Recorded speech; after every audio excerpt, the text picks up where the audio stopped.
राजा विक्रम अपने न्याय और बुद्धिमानी के लिए प्रसिद्ध थे, लेकिन हाल ही में उसके राज्य में एक अजीब सी घटना घटने लगी। युवा अचानक गायब हो जाते और उनका कोई सुराग ही नहीं मिलता था। भय और चिंता के कारण लोग अपने बच्चों को बाहर भेजने से डरने लगे। राजा ने मंत्रियों से सलाह ली। एक मंत्री ने कहा, महाराज, यह किसी जादुई शक्ति का काम लग रहा है। नदी किनारे एक रहस्यमय स्त्री रहती है, शायद वही इन सब के पीछे है। राजा ने सत्य जानने के लिए स्वयं वहां जाने का निश्चय किया। अगले दिन राजा साधारण वेशभूषा में नदी के किनारे पहुंचे।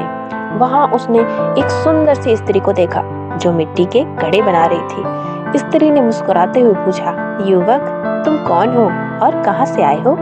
राजा ने उत्तर दिया, मैं राजा विक्रम हूँ। मेरे राज्य के युवा गायब हो रहे हैं और लोग तुम्हें उसका कारण मानते हैं। स्त्री ने कहा, राजन, मैं निर्दोष हूँ, लेकिन यहाँ कुछ अजीब अवश्य हो रहा है। रात में यहाँ रहस्यमयी रोशनी और आवाजें आती हैं जो लोगों को अपनी ओर आकर्षित करती हैं। राजा स्त्री की बातों को और उसकी सरलता से प्रभावित हो गया। उसने कुटिया के भीतर जाने का निमंत्रण स्वीकार कर लिया। अंदर कई सुंदर सुंदर घड़े रखे हुए थे। राजा ने कहा, तुम्हारी कला तो अद्भुत है, क्या तुम ये घड़े मुझे बेचोगी? स्त्री ने मुस्कुराकर जल पेश किया और राजा उसकी आंखों में खोने लगा। तभी घड़े हिलने लगे। राजा ने चौंक कर पूछा, ये क्या हो रहा है? स्त्री बोली, ये घड़े अपने राजा को रोक रहे हैं। राजा सम्मोहित था।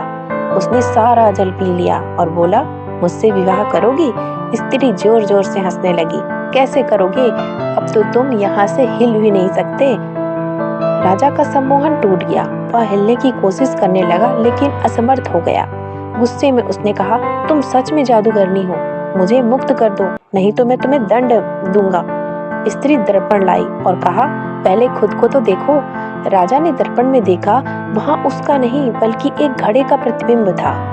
स्त्री हंस पड़ी, तुम्हें घड़े पसंद थे ना? अब तुम खुद ही एक सुंदर सा घड़ा बन गए हो।